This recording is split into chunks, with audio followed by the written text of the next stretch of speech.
messages that we're trying to, why we organized, why the various organizations involved with this organize these side events here at the COP. To drive home first the message that geoengineering does not provide an alternative to carbon emission reductions, and also to emphasize that that expanded research is needed. And I'll go through a little bit more in my talk some of what research actually means. And also on the governance side, I'm going to sort of summarize my talk and come back to it at the end. Geoengineering research is now expanding. John highlighted the research of the Royal Society just finished its study, and the Royal Society has called for research on the scale of about £10 billion a year in the UK. They've already begun $3 billion. The EU has now begun investing small amounts of money in developing a research program in some geoengineering technologies. And because of this, we feel that it's very important to have broad international awareness and engagement on these issues soon. It's also the other reason we came here to Copenhagen. We want to engage the policymakers, the civil society, the various communities that all will have a stake in whether, when, how, and if we develop and deploy geoengineering. So the typical policy issues that this raises. One is the obvious one that already came up with the Bjorn Lombard and sort of is addressed by our key message. Will geoengineering reduce the motivation to mitigate? We want to drive home the message, it's not a substitute. It shouldn't reduce that motivation. But the other one that it brings up, very importantly, is who will control the climate. If you develop these technologies, once you have these technologies in place, who's going to set a decision on which ones to deploy, when to deploy, and how to deploy? The topic of today's panel is going to focus particularly on these governance issues. Do existing environmental frameworks, do the existing international governance mechanisms we have, could they work for geoengineering? We've already seen here this week in Copenhagen, it's been an arduous process to deal just with carbon mitigation. And we're not even clear at the end of today whether or not we're going to have a sufficient deal in order to address that problem. This hasn't even begun to address carbon black, methane, other greenhouse gases, other forcing particles in the atmosphere. All of these issues need to be dealt with, and thus far, our international environmental governance mechanisms haven't necessarily lived up to this task. So we need to think through this, and that's the point of the panel today.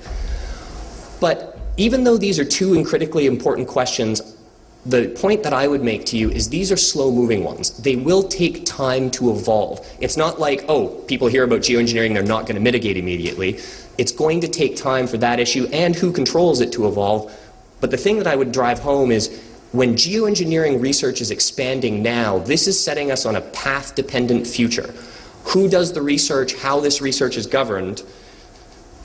Here are some of the key questions. Who conducts the research? How will the generated knowledge and technologies be treated in terms of public or private domain, in terms of national security issues? When you're talking about weather modification historically, this was once upon a time a military national security issue. It could again, geoengineering, since it affects an even broader climate, could fall into that. I should warn you that the purpose of my talk is to raise a lot more questions for you to engage us in discussion than it is to try and provide you answers. And how will deployment of the produced technologies be regulated? Who's going to decide what the trigger mechanisms are for deploying carbon dioxide removal techniques, or even more importantly, solar radiation management? Actors that clearly play a role, the scientific community is playing a strong role now in both doing more research and calling for more funding for research. The scientific community is going to be critical for understanding what these technologies are, what they can do, and developing a foundation for it. But private and corporate actors and national governments can clearly play a role in this. They will clearly have stakes in the game, and what role they can and should play is an open question at this point in time. Do we want geoengineering technologies developed in corporate settings where intellectual portfolios can be created around them and limit access or potentially lobby for deployment? That creates large questions. Again, national governments goes back to the national security issues. Civil societies clearly have voice in these sorts of issues on whether, when, and how they should be used, and will want to influence it. And so all of these parties need to be involved in the discussion. I'm just going to walk you through in a little bit of detail what research actually entails, though, because different types of research mean different things. So I'm going to focus specifically on solar radiation management. It's just highlighted there up at the top. These are the techniques for blocking a little bit of the sunlight, as John described, which do carry higher risks, but also an ability to intervene in the climate system more rapidly. So it could be potentially useful for dealing with climate emergencies if we really find ourselves there. The type of research that's been done so far is theory and modeling, running a GCM, doing a bit of the back of the envelope calculations. This doesn't impact the environment at all, nor does it really raise a lot of political issues, precisely because this has been done in the open public literature. The information is available and it's transparent. But as we begin to do some of the research that's being called for, people are talking about technology development. For both the cloud brightening methods and for stratospheric aerosols, there's a question of how would you actually do it? What's the technology for spraying aerosols in the stratosphere? What's the technology for actually getting particles up into the clouds to brighten them? These raise issues of who's going to control that technology, who's going to own it, who's doing the research, is it public, transparent, or not? And of course, once you start developing a technology, you start asking the questions, how do we test it? How do we know it actually works? You can raise the subscale field testing. Now by subscale, we mean testing that will have only a negligible impact on the environment, and therefore you can test the technology and whether it can deploy without having major environmental impact. But this raises a very important question. How do you define internationally what constitutes negligible impact on the climate system? At what scale can nation states or corporations begin deploying small-scale field tests in order to understand whether or not they can do these? And then, in order to understand the climatic impact that solar radiation management is going to have, eventually we're going to have to do what's called poking the climate system. You're going to have to test to see whether or not everything your GCMs, your global climate models predict, actually does model what happens in the real world. We've seen so far the difficulty in getting our GCMs to understand climate change driven by CO2. Now we're talking about an additional intervention in the climate system. What are the impacts? How do we test it? And who's going to make decisions over this?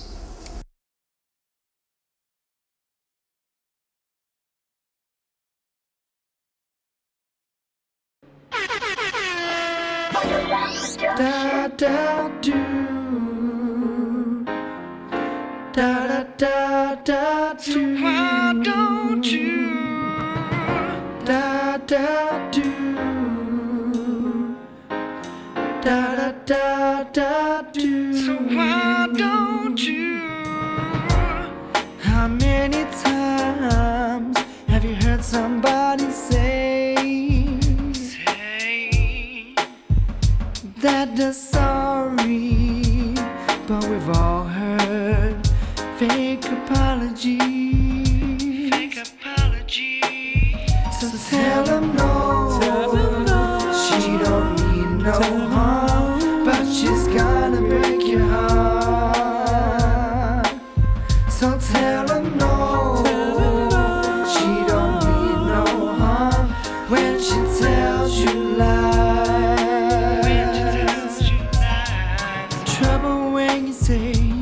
When you first find love, but then it fades away.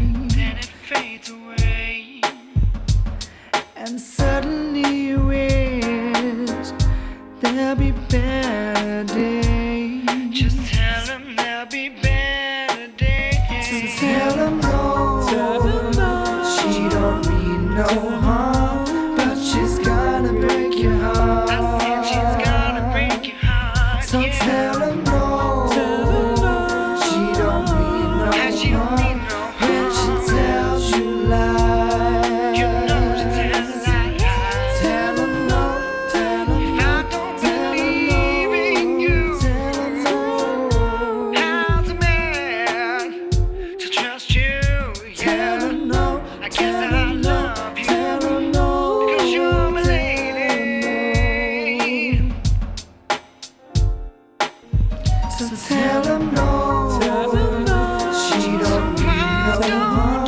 but she's gonna break your heart. So tell them no, she don't mean no harm when she tells you lies. You know she's gonna tell you. So tell them no, she don't mean no harm, but she's gonna break your heart.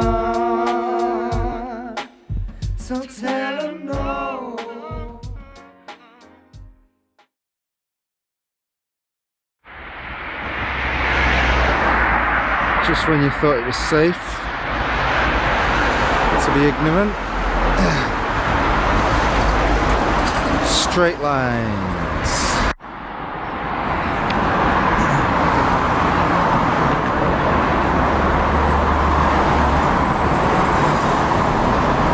One straight continuous line. Frequencies. Okay. For those of you that are still living in sleep and slumber land and never look up and just walk into it like these young people, right? Wakey wakey time. Fucking wakey wakey time. Yeah? Wake up. That is not clouds. It's not contrails, it's chemtrails, geoengineering. Go and look it up. It's on the government's own website.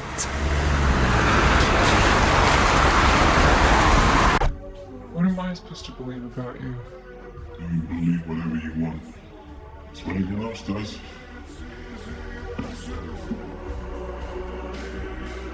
I'm glad we're spending the holidays with your family.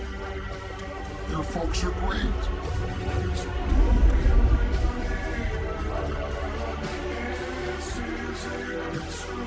I'm saying I didn't even want this promotion. I felt terrible they fired him.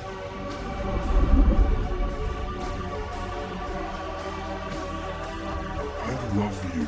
I'm gonna leave my wife and just need a little more time.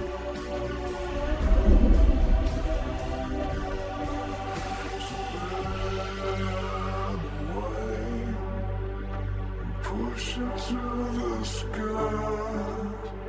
It's easier to lie. Excuse me.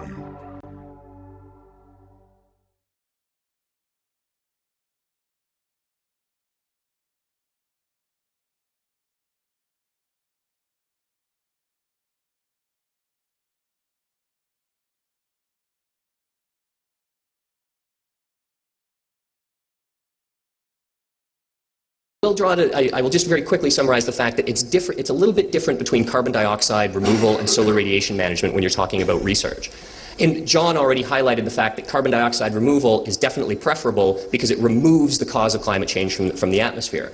Unfortunately, the feasibility and costs are highly variable. It doesn't look like there's any CDR methods that are cheap today. And as John definitely pointed out, because we've put up literally hundreds of billions of tons of CO2, we have the challenge now of taking a very long period, decades, to begin pulling that down at any reasonable level. And so long as we don't have an agreement here at Copenhagen and we still keep going up in our emissions, CDR is only going to be able to put a minor dent in that. Solar radiation, on the other hand, can be fast, but it's very imperfect. Now, the key differences for CDR research is that engineered methods, your sort of artificial tree methods, the methods for just taking CO2 out of the atmosphere with a scrubber, those you could potentially test on a very small scale at the local level, subscale field testing without any real climatic impact. Simply because all you're doing is taking CO2 out, we know that that is a good thing because putting CO2 up is bad. There is another category of CDR, however, which is ecosystem-based. This is the idea of ocean iron fertilization, or the idea of changing our land use, brightening surfaces, greening the Sahel, for example. These are things that involve actual interference or manipulation of ecosystems. Because of that, it starts to have larger transboundary implications, and many of the same issues that I raised for SRM need to be considered. So I'll give a couple of quick example issues for governance of research, ones that are very relevant to the discussions today in Copenhagen and hopefully engage you to ask questions later on. One is the technology access and control issues that I raised, but in particular dealing with equity for developing countries. As we've heard over and over in Copenhagen, developing countries are some of the most vulnerable populations in the world. They have within them some of the most vulnerable populations to climate change. This means potentially these vulnerable populations could benefit from the use of geoengineering because it could ameliorate some of the impacts of climate change. At the same time, they are going to be the most vulnerable to any experimentation with geoengineering that is done because, again, they're living on the margins and any negative side effects from doing field tests will also be felt by them first. What stake do they have in having a say over when, whether, how, if these technologies are developed? If, as has happened so far, geoengineering remains a discussion within the developed countries, particularly North America and EU, we run the risk of perceptions of distributional inequity of the technologies, a sort of a climate imperialism or geoengineering imperialism. This could definitely have negative impacts on the way mitigation discussions play out. We've already seen this has been a key roadblock in some of the discussions in Copenhagen this week. The other one is the national interest versus global interest, the national security framing of research, and what happens. For example, the Defense Advanced Research Projects Agency of the US, DARPA, convened a meeting to decide whether or not they should do a research program on geoengineering. This raises some major questions as to how the world will perceive a security-framed program.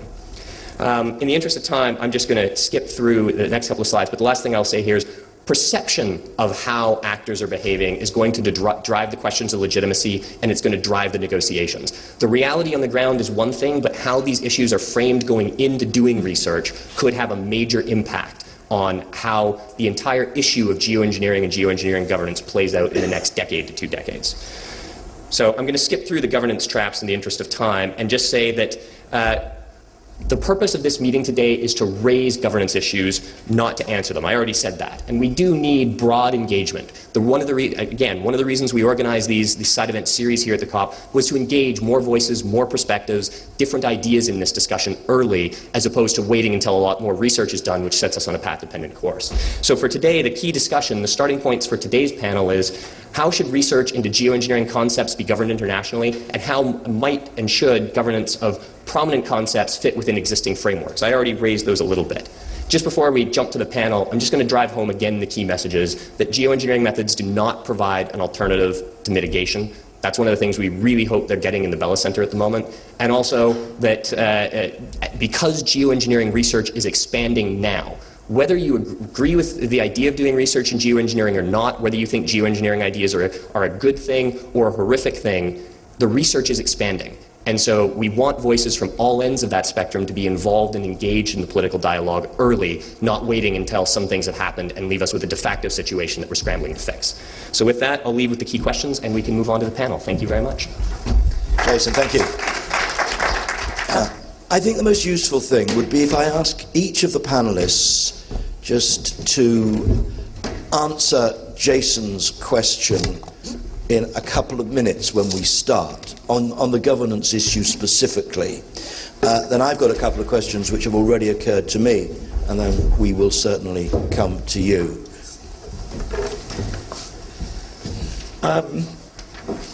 Tariq, as you're right here, Well, start with some of the others. start with one of the others. All right. I was late. Nathaniel, governance in 2 minutes. Your thoughts? Sure. Okay. Thank you. Well, I'm from the Environmental Defense Fund in New York. We're one of the largest Washington or U.S.-based NGOs working particularly on climate policy in Washington and also internationally. And I'm the Director of Economic Policy and Analysis. So I come at this question from an economics perspective and also from a civil society NGO perspective. And here are just a couple of thoughts, keeping it very short. So I'll focus on 2 things. I want to start off thinking a little bit about risk and uncertainty and information, and then talk a little bit about the governance angle. So there's a lot of discussion about risk, and I think that's correct. That's clearly correct, because this is the kinds of activities we're talking about, especially in the solar radiation management, are obviously very, very risky, and those risks are going to be borne by the entire world, not just by the actors who may deploy them. But I think in the sort of Knightian sense, right, we need to distinguish between risk and uncertainty, and this is also an area in which there's enormous uncertainty. And the distinction is, risk, we sort of know the array of possible outcomes, we don't know which one is going to happen. Uncertainty is, we just don't know the fundamental distributions of probabilities. We don't know enough about the fundamental underlying workings of the kind of effects that would occur from some of these activities. And I think in that setting, we do need more information. And so this may, I think I'll talk a little bit about the role of NGOs perhaps later on. This may sound surprising coming from an NGO that's sort of led the charge in Washington and elsewhere for a cap on carbon emissions. But I do think we need more research and information into